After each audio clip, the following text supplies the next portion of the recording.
स्वामी विवेकानंद ऋषिकेश के बाद मेरठ आए। अपने स्वास्थ्य सुधार के लिए वे विश्राम करने के लिए मेरठ में रुके। विवेकानंद जी को अध्ययन का अत्यंत शौक था। वो पढ़ते बहुत थे और अध्यात्म एवं दार्शनिक शास्त्र की पुस्तक वे बड़े चाव से पढ़ते थे। उनके एक शिष्य अखंडानंद जी उनके लिए स्थानीय पुस्तकालय से पुस्तक ले आया करते थे। एक बार विवेकानंद जी ने प्रसिद्ध विचारक एवं दार्शनिक सर जॉन लॉबस की पुस्तक पढ़ने हेतु मंगवाई। उन्होंने एक ही दिन में सारी पुस्तक पढ़ डाली।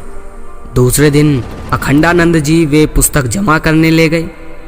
तब ग्रंथपाल को विस्मय हुआ, मतलब शंका हुई, क्योंकि पिछले कई दिनों से अखंडानंद जी बड़ी बड़ी पुस्तक पढ़ने के लिए ले जाते और दूसरे दिन ही वे जमा भी करवा देते।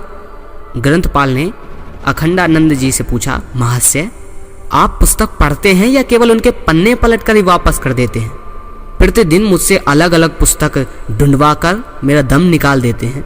यह बात स्वामी विवेकानंद के पास पहुंची। तब वे खुद पुस्तकालय में आए एवं उन्होंने विनम्रता पूर्वक ग्रंथपाल से कहा, अखंडानंद जी प्रतिदिन मेरे लिए पुस्तकें लाते हैं।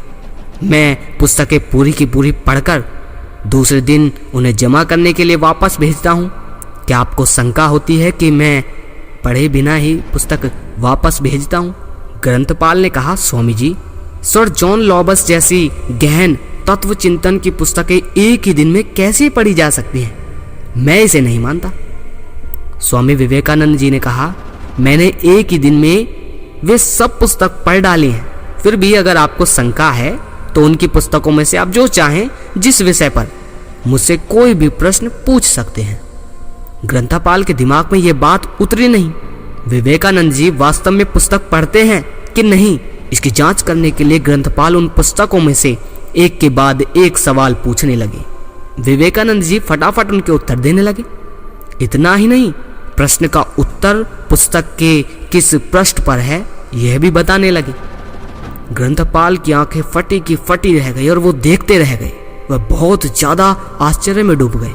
विवेकानंद जी की मेधावी स्मृति शक्ति एवं उनके ज्ञान के प्रति उसे असीम श्रद्धा हुई।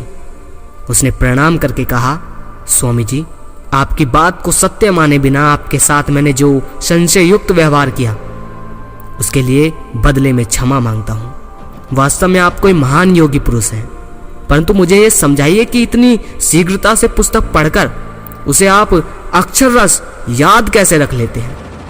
विवेकानंद जी ने कहा, यह तो बिल्कुल सामान्य बात है।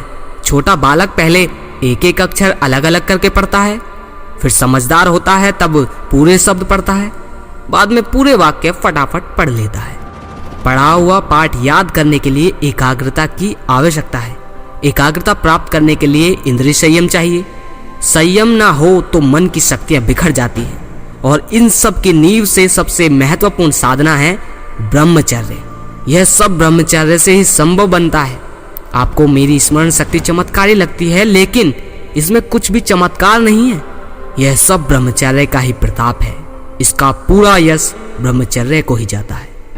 विवेकानंद जी की बात सुनकर ग्रंथपाल के हृदय में उनके प्रति अहोभाव जाग उठा।